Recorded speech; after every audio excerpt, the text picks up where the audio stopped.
Do you feel disinterested in life? Do you feel completely exhausted mentally and physically? And all you want is to just get in bed, even if it's in the middle of the day. That's what burnout sounds like.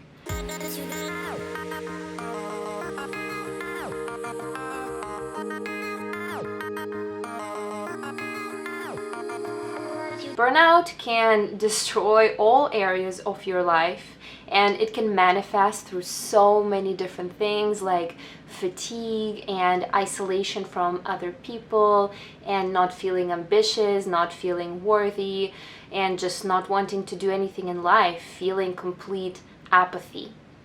And this has to be treated ASAP. Well, in this video, I want to talk to you about burnout itself and my own definition of burnout. And in the next video, I will talk about how to treat burnout and how to get back on track and how to enjoy life once again.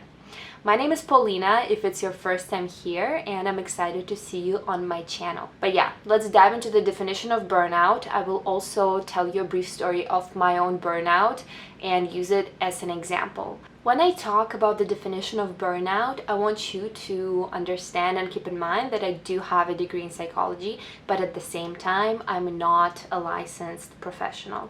So, of course, take all my words with a grain of salt. This is just my interpretation of burnout, and it comes from my own personal experience and also everything I learned while obtaining my degree in psychology. First, it's important to understand that burnout can come from a lot of different sources. It doesn't necessarily have to come from work. I'm pretty sure that burnout can come from excessive dieting, or burnout can come from unhealthy workout regimen, when you work out too much and you dedicate too much time to working out and you start obsessing over it. Burnout can come from a relationship that takes up too much and doesn't give much in return. And burnout can come from being obsessive over a hobby. It doesn't necessarily have to be work, but at the same time, most people burn out from work. In my opinion, burnout comes when we lose balance in life, when we lose healthy balance in life long term, when we start obsessing over one thing or one activity and we quadruple it in our life, and all we do is that activity and we neglect all other areas of life. This can totally work short term, but long term it starts to burn you out. I also feel like burnout happens in a lot of situations where you feel obliged to do something, when you feel like you don't necessarily belong to yourself, when your time doesn't belong to you. This can happen with work, for example. You really feel like you have to make a living. You really feel like you have to go there and you must stay there for as long as you're told. So when we feel this obligation, when it doesn't come from internal source, it speeds up the process of burnout. I think oftentimes burnout is also characterized by people relying on coffee and energy drinks to get them going because their exhaustion has reached such levels that they do not have their own energy anymore. They have to constantly pump caffeine up their veins to make sure that they can even keep going, that they do not completely break down.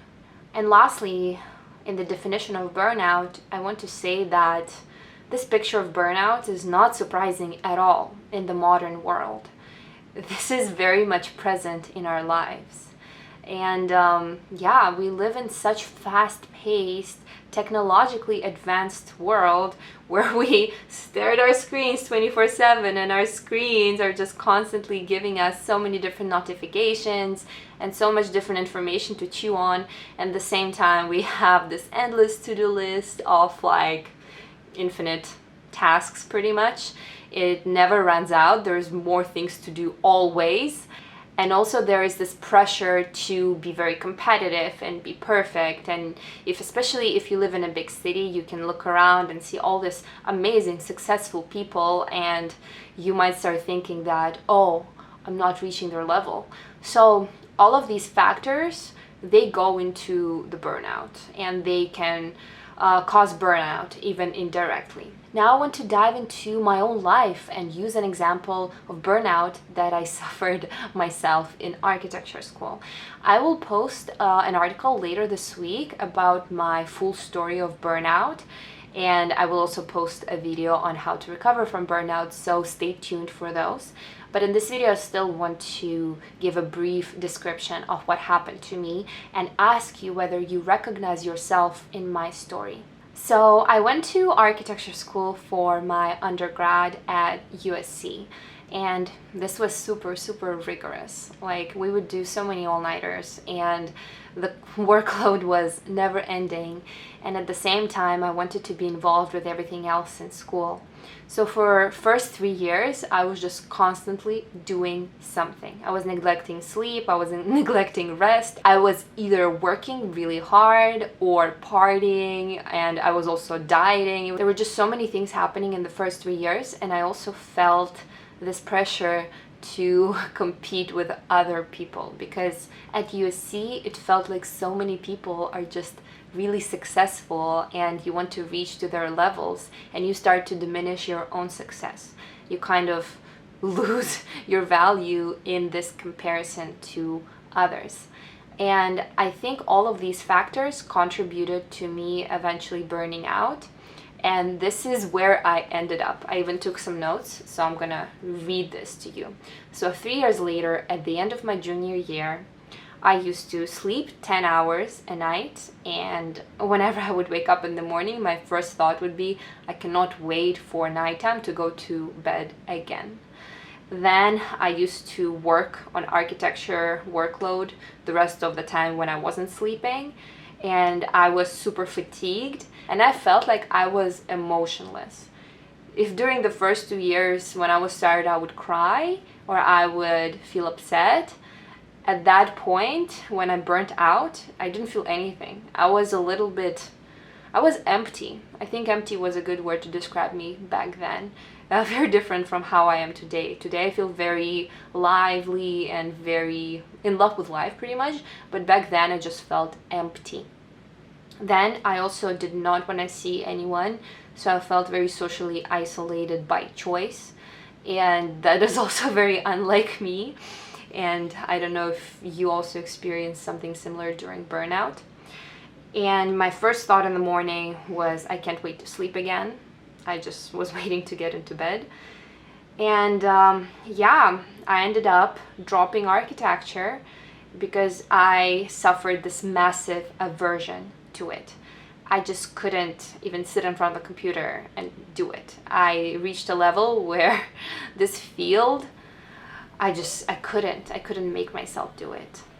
And that's why I had to step away from architecture for a few years. Now I'm back in the field, all re-energized, and I'm very adamant about not making the same mistake again. Maybe some of you recognized yourself in this story, and if you did, please remember that this is very fixable, but it does take effort to fix it, and it does take some self-love and patience.